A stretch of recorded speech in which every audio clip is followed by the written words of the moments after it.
اللہ جب کسی گھر سے ناراض ہوتا ہے تو 5 نشانیاں ظاہر ہوتی ہیں کہ انسان لرز کر رہ جاتا ہے۔ اللہ جب کسی گھر سے ناراض ہوتا ہے تو اس گھر میں یہ 5 نشانیاں ضرور ظاہر کرتا ہے۔ آپ اگر کسی گھر میں یہ 5 نشانیاں دیکھو تو سمجھ جاؤ کہ اللہ اس گھر سے ناراض ہو چکا ہے۔ وہ 5 نشانیاں کون کون سی ہیں؟ مدینہ کی ایک گلی میں ایک چھوٹا سا گھر تھا، نہ بہت بڑا نہ شان و شوکت والا، لیکن جو چیز اس گھر کو باقی گھروں سے ممتاز کرتی تھی وہ یہ تھی کہ وہ گھر ایک ایسی صحابیہ رضی اللہ تعالی عنہ کا تھا جو نبی کریم صلی اللہ علیہ وسلم کی صحبت سے فیض یاب تھی۔ یہ وہ گھر تھا جہاں برکت آسمان سے اترتی تھی اور سکون زمین پر چلتا تھا۔ لوگ اس گھر کے پاس سے گزرتے تو کہتے یہ گھر مدینے کا جنتی گھر ہے، مگر پھر وقت بدلا، نبی کریم صلی اللہ علیہ وسلم کا وصال ہوا تو پھر اس گھر کے ساتھ کیا ہوا؟ اللہ پاک اس صحابیہ کے گھر سے کیوں ناراض ہوا اور اس گھر پر کتنا بڑا عذاب نازل ہوا، جان کر آپ کے رونگٹے کھڑے ہو جائیں گے۔ بسم اللہ الرحمن الرحیم۔ السلام علیکم رحمۃ اللہ وبرکاتہ۔ اللہ جب کسی گھر سے ناراض ہوتا ہے تو 5 نشانیاں ایسی ظاہر ہوتی ہیں کہ انسان لرز کر رہ جاتا ہے۔ اللہ کے ناراض ہونے کی 5 نشانیاں کون کون سی ہیں کہ مکمل تفصیل جاننے کے لیے ویڈیو کو آخر تک ضرور دیکھیے گا۔ محترم ناظرین، کبھی آپ نے کسی گھر میں قدم رکھا اور دل نے بھی اختیار کہا یہاں کچھ ٹھیک نہیں، نہ کوئی اونچی آواز نہ کوئی جھگڑا، لیکن پھر بھی دل بوجھل، آنکھیں پریشان اور فضا میں بے نام سی گھٹن؟ بعض اوقات گھر کی دیواریں بولتی نہیں لیکن بہت کچھ سنا دیتی ہیں۔ شاید وہ گھر ظاہری طور پر چمکتا دمکتا ہو، قیمتی فرنیچر، اعلیٰ پردے، معطر ماحول، لیکن اندر کچھ ایسا ہو جاتا ہے کہ سکون دروازے سے باہر نکل جاتا ہے، اور پھر آہستہ آہستہ ایسی نشانیاں ظاہر ہونے لگتی ہیں جو بتاتی ہیں اللہ اس گھر سے ناراض ہو چکا ہے۔ اب ذرا سوچیں، اللہ جو رحمان الرحیم ہے، جو بندے کے ایک قدم پر 70 قدم آگے آ جاتا ہے، وہ جب کسی گھر سے ناراض ہو جائے تو وہاں کی حالت کیسی ہو سکتی ہے؟ کیا صرف غربت اللہ کی ناراضگی کی علامت ہے؟ کیا بیماری یا پریشانی ہی اس کی ناپسندیدگی کا نشان ہے؟ نہیں، بالکل بھی نہیں۔ اصل غضب تو وہ ہوتا ہے جو بظاہر دکھائی نہ دے مگر روح کو جھنجھوڑ دے۔ ہزاروں گھروں میں چمکتی گاڑیاں، کہکے، مہنگے موبائل اور دلکش سیلفیاں ہوتی ہیں، لیکن حقیقت کیا ہوگی؟ محبت مر چکی ہوتی ہے، دل بوجھ تلے دبے ہوتے ہیں اور رب کی رحمت چھن چکی ہوتی ہے۔ ایک حدیث میں آتا ہے جب اللہ تعالیٰ کسی قوم سے ناراض ہوتا ہے تو ان کے رزق میں کشادگی رہتی ہے لیکن برکت اٹھا لی جاتی ہے۔ صحیح الجامع۔ گویا نعتیں موجود ہوتی ہیں لیکن فائدہ نہیں ہوتا، خوشیاں آتی ہیں لیکن ٹکتی نہیں، اور وہ گھر وہ جگہ بن جاتا ہے جہاں انسان ہو کر بھی خود سے بیگانہ ہو جاتا ہے۔ اب سوال یہ پیدا ہوتا ہے، ہم کیسے جانیں گے کہ اللہ کسی گھر سے ناراض ہے؟ کیا کوئی واضح نشانیاں ہیں؟ جی ہاں، ایسی 5 نشانیاں ہیں جو اگر کسی گھر میں نظر آئیں تو سمجھ جائیے کہ اللہ تعالیٰ ناراض ہو چکا ہے۔ یہ نشانیاں معمولی نہیں بلکہ اتنی خطرناک ہیں کہ اگر ان پر فوراً توجہ نہ دی جائے تو وہ گھر رفتہ رفتہ اندھیرے کا گڑھ بن جاتا ہے، جہاں سکون کی جگہ اضطراب ہوگا، محبت کی جگہ نفرت اور رحمت کی جگہ لعنت۔ یہ نشانیاں صرف دیواروں پر نہیں بلکہ دلوں پر اثر ڈالتی ہیں۔ یہ وہ علامتیں ہیں جو اگر کسی بھی سمجھدار انسان کو بتا دی جائیں تو وہ فوراً اپنے گھر کی حالت پر نظر ڈالے گا۔ یہ نشانیاں زبان سے نہیں عمل سے بولتی ہیں، اور اگر آپ نے ان میں سے ایک بھی اپنے گھر یا کسی کے ماحول میں محسوس کر لی تو سمجھ جائیں اب وقت ہے کہ پلٹ آئیں، سنبھل جائیں، توبہ کریں، قبل اس کے کہ دیر ہو جائے۔ اللہ جب کسی گھر سے ناراض ہوتا ہے تو اس گھر میں یہ 5 نشانیاں ضرور ظاہر کرتا ہے۔ اللہ کے ناراض ہونے کی سب سے پہلی نشانی، گھر کے افراد میں بے اتفاقی، جھگڑے اور بدگمانیوں کا بڑھ جانا۔ ایک وقت تھا جب گھروں کی دیواریں گواہ ہوتی تھیں محبت، صبر اور ایک دوسرے کی عزت کی۔ ماں باپ کا حکم اولاد کے لیے فرمان الہی سے کم نہ تھا، بھائی بھائی کی ڈھال ہوا کرتا، بہنیں خیر خواہی کا نمونہ ہوتی۔ مگر جب کسی گھر سے اللہ کی رحمت اٹھ جاتی ہے تو سب سے پہلی علامت دلوں کے درمیان سے الفت کا ختم ہو جانا ہوتا ہے۔ ایک ایسا احساس پیدا ہو جاتا ہے جیسے سب ایک ہی چھت کے نیچے رہ کر بھی ہزاروں میل دور ہیں۔ دلوں میں شک، بات بات پر بحث، چھوٹے چھوٹے مسائل پر ناراضگیاں اور ہر ایک کا صرف اپنے مفاد کا سوچنا۔ یہ سب اس بات کی علامت ہے کہ اللہ اس گھر کی طرف سے اپنا چہرہ موڑ چکا ہے۔ قرآن مجید ہمیں سکھاتا ہے کہ شیطان کا سب سے بڑا ہدف گھروں میں فساد پیدا کرنا ہے۔ سورہ بقرہ میں فرمایا گیا، یعنی شیطان تمہارے درمیان دشمنی اور بغض پیدا کرنا چاہتا ہے۔ البقرہ آیت نمبر 91۔ جب کسی گھر میں مستقل شکایتوں کا ماحول ہو، ہر کوئی دوسرے کو غلط سمجھے، صلح صفائی کی کوششیں ناکام ہو جائیں، تو جان لیجیے کہ شیطان نے اپنی جال میں سب کو پھنسا دیا ہے۔ اور شیطان کو یہ موقع اس وقت ملتا ہے جب اللہ کی طرف سے رحمت ہٹا لی جاتی ہے۔ یہ علامت چھپی نہیں ہوتی، مگر اس کے اثرات گھر کے ہر کونے میں محسوس ہوتے ہیں۔ ہنسی، خوشی، سچائی، شکر گزاری، سب کچھ ماضی کا حصہ بن جاتا ہے۔ نبی کریم صلی اللہ علیہ وسلم نے فرمایا، شیطان اپنا تخت پانی پر رکھتا ہے اور اپنے لشکروں کو لوگوں میں فساد ڈالنے کے لیے بھیجتا ہے۔ سب سے قریب وہ شیطان ہوتا ہے جو میاں بیوی کے درمیان جدائی ڈال دیتا ہے۔ صحیح مسلم۔ اب ذرا غور کیجئے، وہ گھر جہاں میاں بیوی ہر روز لڑتے ہوں، بچے والدین سے نفرت کرنے لگے ہوں اور خاندان کے افراد باہم رابطے سے کتراتے ہوں، وہ گھر کیسا ہوگا؟ یہ وہ گھر ہے جہاں محبت کا دروازہ بند اور شیطانی وسوسوں کا دروازہ کھل چکا ہوتا ہے۔ حضرت علی رضی اللہ تعالیٰ عنہ فرماتے ہیں، بے شک محبت اور اللہ کی رحمت سے جنم لیتی ہے اور دشمنی اس کے ناراضگی سے، تو جب محبت کم ہونے لگے تو یہ علامت ہے کہ اوپر والا ناراض ہے۔ ایسے گھروں میں ایک عجیب ماحول ہوتا ہے، ہر کسی کو دوسرے پر شک، دل میں کینہ، زبان پر سختی اور آنکھوں میں غصہ ہوتا ہے۔ گفتگو کی بجائے چیخ و پکار، مشورے کی بجائے الزامات اور برداشت کی جگہ ضد لے لیتی ہے۔ برکتیں ایسی فضا میں نہیں ٹھہرتی، کیونکہ اللہ تعالیٰ کا فرمان ہے، اللہ تفرقہ ڈالنے والوں کو پسند نہیں کرتا۔ الانفال۔ پھر سوال یہ ہے کہ ان گھروں میں امن کیسے لوٹے؟ جواب صرف ایک ہے، اللہ کو مناؤ، قرآن کو واپس لاؤ، نماز سے دل جوڑو اور زبان کو نرم کرو، کیونکہ جب اللہ راضی ہو جاتا ہے تو دلوں کو جوڑ دیتا ہے، جھگڑوں کو ختم کر دیتا ہے اور محبت کی ایسی روشنی دیتا ہے کہ وہ گھر جنت کا نمونہ بن جاتا ہے۔ بس جب کس گھر میں یہ دیکھو کہ میاں بیوی، والدین اور اولاد کے درمیان شدید اختلاف ہے اور ہر دن لڑائی کا ماحول ہے، بھائی بھائی کو معاف نہیں کرتا، رشتہ دار ایک دوسرے سے دور ہو گئے ہیں، تو سمجھ لو کہ یہ خطرناک علامت ہے کہ وہ گھر اللہ کی نظر سے گر چکا ہے۔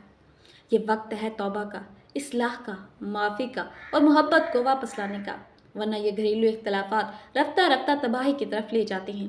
یاد رکھو، جو گھر اتفاق پر قائم ہو اس پر اللہ کی برکت ہمیشہ نازل رہتی ہے، اور جو گھر تفرقے کا شکار ہو وہ جتنا بھی شاندار ہو، اللہ کے ہاں وہ ویران اور غمزدہ گناہ ہو جاتا ہے۔ اللہ جب کسی گھر سے ناراض ہوتا ہے تو اس گھر میں یہ 5 نشانیاں ضرور ظاہر کرتا ہے۔ اللہ کے ناراض ہونے کی دوسری نشانی، قرآن کی تلاوت کا ختم ہو جانا۔ جب کسی گھر سے اللہ کا کلام، قرآن مجید کی تلاوت ختم ہو جائے تو وہ گھر حقیقت میں ویران ہو جاتا ہے، چاہے وہاں سونے چاندی کے خزانے کیوں نہ ہوں۔ قرآن اللہ کا زندہ کلام ہے جو گھروں کو زندہ رکھتا ہے۔ جس گھر میں روزانہ تلاوت کی جاتی ہے وہاں اللہ کی رحمت نازل ہوتی ہے، فرشتے اس گھر کو ڈھانپ لیتے ہیں اور شیطان اس کے دروازے پر کھڑا بھی نہیں ہو سکتا۔ لیکن جب یہی گھر قرآن سے خالی ہو جائے تو وہ روشنی بجھ جاتی ہے جو دلوں کو سکون دیتی تھی، اور وہ خاموشی اتر آتی ہے جو دل کو بے چین کرتی ہے۔ حقیقت یہ ہے کہ جس گھر میں قرآن کا نور نہ ہو وہ گھر اللہ کی ناراضگی کی علامت بن جاتا ہے۔ نبی کریم صلی اللہ علیہ وسلم نے فرمایا، گھروں کو قبریں نہ بناؤ، شیطان اس گھر سے بھاگ جاتا ہے جس میں سورہ بقرہ کی تلاوت کی جاتی ہے۔ صحیح مسلم۔ یہ واضح حدیث اس بات کا اعلان ہے کہ قرآن سے خالی گھر دراصل قبرستانوں کی مانند ہوتے ہیں، ان میں سکون کا گزر نہیں ہوتا، ان کی فضاؤں میں بے برکتی کا راج ہوتا ہے اور ان کی فضا دل کو بوجھل کر دیتی ہے۔ ایسے گھروں میں رہنے والے افراد چڑچڑے ہو جاتے ہیں، بے اطمینانی ان کا مقدر بن جاتی ہے اور آپس کی محبت گھٹتی چلی جاتی ہے۔ یہ وہ نشانیاں ہیں جو روحانی بیماریوں کی علامت ہیں اور جن سے بچنا فرض ہے۔ حضرت عبداللہ بن مسعود رضی اللہ تعالیٰ عنہ فرماتے ہیں، جس دل میں قرآن نہیں وہ ویران گھر کی مانند ہے۔ جب دل میں قرآن نہ ہو تو پھر گھر میں کیسا ہو؟ ظاہر ہے کہ دل کے اندھیرے گھر کے ماحول کو بھی تاریک بنا دیتے ہیں۔ ایسے گھروں میں اگرچہ قیمتی پردے، آرام دہ صوفے اور شاندار لائٹنگ ہو سکتی ہے، لیکن دل اندھیرے میں ڈوبے ہوتے ہیں۔ افراد ایک دوسرے کے قریب ہو کر بھی دور ہو جاتے ہیں، کیونکہ دلوں کو جوڑنے والی وہ روحانی طاقت یعنی قرآن وہاں موجود نہیں ہوتی۔ اولیاء کرام فرماتے ہیں کہ جس گھر میں روزانہ قرآن کی تلاوت نہ ہو وہ شیطانوں کا بسیرا بن جاتا ہے۔ امام غزالی رحمۃ اللہ علیہ نے فرمایا، قرآن کی تلاوت نہ صرف گناہوں کی مغفرت کا ذریعہ ہے بلکہ وہ گھروں کی روحانی صفائی بھی کرتی ہے۔ جب قرآن پڑھا جاتا ہے تو اللہ تعالیٰ خود اس گھر کی نگرانی فرماتا ہے، وہاں سے مصیبتیں ٹلتی ہیں، بیماریوں کی شدت کم ہوتی ہے اور رزق میں کشادگی ہوتی ہے۔ لیکن جب تلاوت چھوڑ دی جاتی ہے تو وہ برکات واپس چلی جاتی ہیں اور اللہ کی رحمت کا سایہ ہٹ جاتا ہے۔ یہی وجہ ہے کہ جب کسی گھر میں آپ جائیں اور وہاں قرآن کی کوئی صدا نہ ہو تو سمجھ لیں کہ وہ گھر اپنی روح سے خالی ہو چکا ہے۔ قرآن نہ صرف ایمان کی بنیاد ہے بلکہ وہ گھر کی فضا کا محافظ بھی ہے۔ اگر گھر کے بچے، مرد اور خواتین تلاوت چھوڑ چکے ہیں، اگر ہفتوں اور مہینوں سے قرآن نہ کھولا گیا ہے تو اس گھر کے دروازے اللہ کی ناراضگی کے لیے کھل چکے ہیں۔ اس لیے اے مسلمان، اگر تم چاہتے ہو کہ تمہارا گھر اللہ کی رحمت سے آباد ہو تو روزانہ قرآن کی تلاوت کا اہتمام کرو، چاہے چند آیات ہی کیوں نہ ہوں، کیونکہ وہی آیات تمہارے گھر کے سکون کی کنجی ہیں۔ اللہ جب کسی گھر سے ناراض ہوتا ہے تو اس گھر میں یہ 5 نشانیاں ضرور ظاہر کرتا ہے۔ اللہ کے ناراض ہونے کی تیسری نشانی، گھر میں نماز کا ترک کیا جانا یا اس میں سستی اختیار کرنا۔ نماز اللہ تعالیٰ سے بندے کا پہلا تعلق ہے اور یہی وہ رابطہ ہے جو ہر قسم کی برکت و زمین پر کھینچتا ہے۔ اور جب کسی گھر سے اذان کی آواز پر کوئی اثر نہیں ہوتا، جب جماعت کا تصور محض کتابوں میں رہ جائے اور جب گھر والے وقت نماز اپنی دنیاوی مصروفیات میں گم رہیں تو سمجھ لیجئے وہ گھر اللہ کی نظر سے گر چکا ہے۔ نماز ایک ایسی روحانی ڈھال ہے جو نہ صرف افراد کو بلکہ گھروں کو بھی شیطان کے حملوں سے بچاتی ہے۔ جب یہی ڈھال ٹوٹ جائے تو مصیبتوں کا دروازہ کھل جاتا ہے۔ ظاہر معمولی سا کام لگتا ہے، ایک نماز چھوڑ دینا، لیکن دراصل یہ اس رشتے کو توڑ دینا ہے جو بندے کو رب سے جوڑتا ہے۔ قرآن مجید میں اللہ تعالیٰ فرماتے ہیں، سورۃ الماعون، یعنی تباہی ہے ان نمازیوں کے لیے جو اپنی نماز سے غافل ہیں۔ غور کیجیے، یہاں بات ان لوگوں کی ہو رہی ہے جو نماز چھوڑنے والے نہیں بلکہ صرف غافل ہیں، یعنی دیر سے پڑھنے والے، بے دلی سے پڑھنے والے یا دل و دماغ غیر حاضر رکھ کر پڑھنے والے۔ تو پھر ان گھروں کا کیا حال ہوگا جہاں نماز کا نام و نشان بھی نہیں، جہاں فجر کی اذان محض پس منظر میں رہ جاتی ہے اور مغرب کی اذان ٹی وی یا موبائل کی آواز میں دب جاتی ہے۔ یہ غفلت دراصل اللہ تعالیٰ کے غضب کی پہلی آواز ہے جو گھروں کی دیواروں سے ٹکراتی ہے مگر سنائی نہیں دیتی۔ حضرت علی رضی اللہ تعالیٰ عنہ کا مشہور قول ہے، نماز دین کا ستون ہے، جس نے اسے قائم رکھا اس نے دین کو قائم رکھا اور جس نے اسے چھوڑا اس نے دین کو گرا دیا۔ اب ذرا تصور کیجئے اس گھر کا جس کی بنیاد ہی کمزور ہو چکی ہو، وہ گھر کہاں تک کھڑا رہ سکتا ہے؟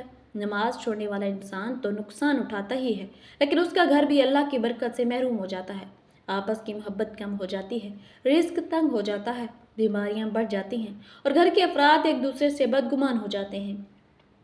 یہ وہ روحانی زلزلہ ہے جس کی شدت ظاہری آنکھوں کو نظر نہیں آتی لیکن دلوں اور تقدیروں کو ہلا کر رکھ دیتی ہے۔ شیخ سعدی رحمۃ اللہ علیہ فرماتے ہیں، جب بندہ نماز چھوڑتا ہے تو اللہ تعالیٰ فرماتا ہے، میرے ساتھ بے وفائی کی، اب دیکھ دنیا بھی تیرے ساتھ بے وفائی کرے گی۔ جب نماز جاتی ہے تو سکون بھی جاتا ہے، دولت آتی ہے مگر برکت نہیں، کھانا ہوتا ہے مگر پیٹ نہیں بھرتا، نیند ہوتی ہے مگر تھکن نہیں جاتی۔ آپ دیکھیں گے نماز پڑھنے والے گھروں میں اکثر جھگڑے رہتے ہیں، نماز نہ پڑھنے والے گھروں میں دلوں میں نفرت، زبانوں میں تلخی اور چہروں پر بے رونقی نظر آتی ہے، اور یہ سب کچھ آہستہ آہستہ بڑھتا ہے یہاں تک کہ وہ گھر ایک بے چین قید خانہ بن جاتا ہے۔ اگر آپ کسی گھر میں داخل ہوں اور دیکھیں کہ وہاں فجر کی تیاری کا کوئی منظر نہیں، عشاء کے وقت بھی لوگ بے پرواہ ہیں اور دن بھر میں کوئی سجدہ رب کے لیے نہ ہو تو سمجھ لیجئے وہ گھر اللہ سے دور ہو چکا ہے۔ سجدے نہ صرف اللہ کی قربت کا ذریعہ ہیں بلکہ وہ ہر مشکل کو آسان بنانے کی طاقت رکھتے ہیں، لیکن جس گھر میں سجدے ترک ہو جائیں وہاں نہ رحمت رکتی ہے نہ سکون ٹکتا ہے۔ ایسے گھروں کی فضا میں اللہ کی ناراضگی کا بوجھ محسوس ہونے لگتا ہے، اگرچہ وہ ظاہری طور پر کامیاب دکھائی دے۔ اس لیے نماز کو اپنی زندگی کا، اپنے گھر کا اور اپنی اولاد کے معاملات کا بنیادی ستون بنائیے تاکہ اللہ کی رحمت ہمیشہ آپ کے گھر پر سایہ فکن رہے۔ اللہ جب کسی گھر سے ناراض ہوتا ہے تو اس گھر میں یہ 5 نشانیاں ضرور ظاہر ہوتی ہیں۔ اللہ کے ناراض ہونے کی چوتھی نشانی، رزق کی تنگی اور برکت کا اٹھ جانا۔ ایسا گھر جس میں رزق تو آ رہا ہو لیکن دل مطمئن نہ ہو، کھانے کے بعد بھی بھوک باقی رہے، دولت ہو مگر تسلی نہ ہو، یہ اللہ تعالیٰ کے ناراض ہونے کی ایک نہایت واضح نشانی ہے۔ انسان سمجھتا ہے کہ اس کے پاس کافی کچھ ہے اور وہ دن رات محنت کر رہا ہے، نوکری یا کاروبار خوب چل رہا ہے، مگر حیرت ہوتی ہے کہ پھر بھی مہینے کا اختتام پریشانی، تنگی یا قرض پر کیوں ہوتا ہے؟ دلی سکون کو کیوں ترس رہا ہے جو رزق کی برکت سے آتا ہے؟ اصل میں یہ سب کچھ اس وقت ہوتا ہے جب اللہ کسی گھر سے اپنی رحمت اور برکت کو سمیٹ لیتا ہے۔ برکت کے جانے کا مطلب یہ نہیں کہ رزق ختم ہو جاتا ہے بلکہ مطلب یہ ہے کہ رزق فائدہ دینا بند کر دیتا ہے۔ اللہ تعالیٰ سورۃ طٰہٰ میں فرماتا ہے، یعنی جو میرے ذکر سے منہ موڑے گا ہم اس کے لیے تنگ زندگی مقرر کریں گے۔ یہ آیت اس حقیقت کی وضاحت کرتی ہے کہ روحانی تنگی رزق کی تنگی سے بھی بدتر ہوتی ہے۔ جب بندہ اور اس کا گھر اللہ کے ذکر سے خالی ہو جائے تو وہ گھر چاہے ظاہری نعمتوں سے بھرا ہو، اللہ اس کی برکت سلب کر لیتا ہے۔ وہ نعمتیں عذاب بن جاتی ہیں، وہ آرام بے چینی میں بدل جاتا ہے اور وہ آزادی قید محسوس ہونے لگتی ہے۔ یہ اللہ کی ناراضگی کی ایک خاموش مگر مہلک علامت ہے جو آہستہ آہستہ انسان کو اندر سے خالی کرتی ہے۔ حضرت حسن بصری رحمۃ اللہ علیہ نے فرمایا، جب تم اپنے رزق میں بے برکتی محسوس کرو تو اپنے اعمال کا محاسبہ کرو۔ اللہ کے ساتھ کیا ہوا؟ وعدہ کوئی توڑا تو نہیں، کوئی حق تو ضائع نہیں کیا، نماز تو ترک نہیں کی۔ سچ یہی ہے کہ رزق صرف پیسہ نہیں ہوتا، رزق میں وقت، صحبت، محبت، اولاد کی فرما برداری اور گھر کا سکون بھی شامل ہے۔ مگر جب گھر والے اللہ کی نافرمانی کرنے لگیں، جب قرآن اور نماز کو پس پشت ڈال دیں اور اللہ کے احکامات کی خلاف ورزی کی جاتی ہے تو وہی رزق جو نعمت تھا آزمائش بن جاتا ہے۔ وہی مال جسے اللہ نے خوشیوں کے لیے دیا تھا جھگڑوں، فاصلے اور بیماریوں کا ذریعہ بننے لگتا ہے۔ آپ دیکھیں گے کہ بعض گھروں میں روزانہ کھانے کا شاندار انتظام ہوتا ہے، کپڑے اعلیٰ معیار کے ہوتے ہیں، گھر کی تزئین و آرائش مثالی ہوتی ہے، مگر وہاں افراد ایک دوسرے سے بدظن ہوتے ہیں، دل بے چین ہوتے ہیں، شکر اور قناعت نام کی کوئی شے نہیں ہوتی۔ ایسے گھروں میں اگر آپ بیٹھیں تو محسوس ہوگا کہ دل کو تسکین نہیں ملتی، ذہن بوجھل ہو جاتا ہے۔ یہ وہ گھر ہوتے ہیں جن سے اللہ اپنی رحمت اٹھا چکا ہوتا ہے، جہاں صرف مادی دنیا ہے مگر روحانی فکر ہے۔ نبی کریم صلی اللہ علیہ وسلم نے فرمایا، آدمی حرام کا ایک نوالا کھاتا ہے تو 40 دن تک اس کی دعا قبول نہیں ہوتی۔ اللہ جس گھر سے ناراض ہوتا ہے اس گھر میں 5 نشانیاں ظاہر ہوتی ہیں۔ اللہ کے ناراض ہونے کی 5ویں نشانی، قرآن کا گھر میں تلاوت کرنا ختم ہو جانا، یعنی قرآن کا اٹھا لیا جانا اس گھر سے جس میں دن رات صبح و شام قرآن کی تلاوت کی جاتی تھی، لیکن اب وہ گھر بے حیائی اور برائی کے راستے پر گامزن ہو چکا ہے۔ صبح و شام گانے چل رہے ہیں، قرآن پر دھول مٹی جم چکی ہے، تو اسی گھر میں بھی اللہ تعالیٰ کی برکت اٹھا لی جاتی ہے، اس گھر سے بھی اللہ ناراض ہو جاتا ہے۔ اللہ جس گھر سے ناراض ہوتا ہے وہاں سب سے پہلے قرآن پاک کا نور اٹھ جاتا ہے۔ اللہ جس گھر سے ناراض ہوتا ہے وہاں سب سے پہلے قرآن پاک کا نور اٹھ جاتا ہے اور ہر مجلس دنیاوی باتوں پر مظہر ہوتی ہے۔ اللہ تعالیٰ نے قرآن پاک کو نور، شفا، رحمت اور الہدا یعنی ہدایت دینے والا بنایا ہے اور فرمایا، بے شک یہ قرآن اس راہ کی ہدایت دیتا ہے جو سب سے سیدھی ہے۔ اللہ تعالیٰ سے دعا ہے کہ اللہ تعالیٰ ہمیں نیک اور صالح اعمال کرنے کی توفیق عطا فرمائے اور ہماری اولاد کو فرما بردار بنائے، آمین یا رب العالمین۔ ناظرین، کامنٹ باکس میں اللہ تعالیٰ کے 99 ناموں میں سے ایک نام ضرور ٹائپ کریں۔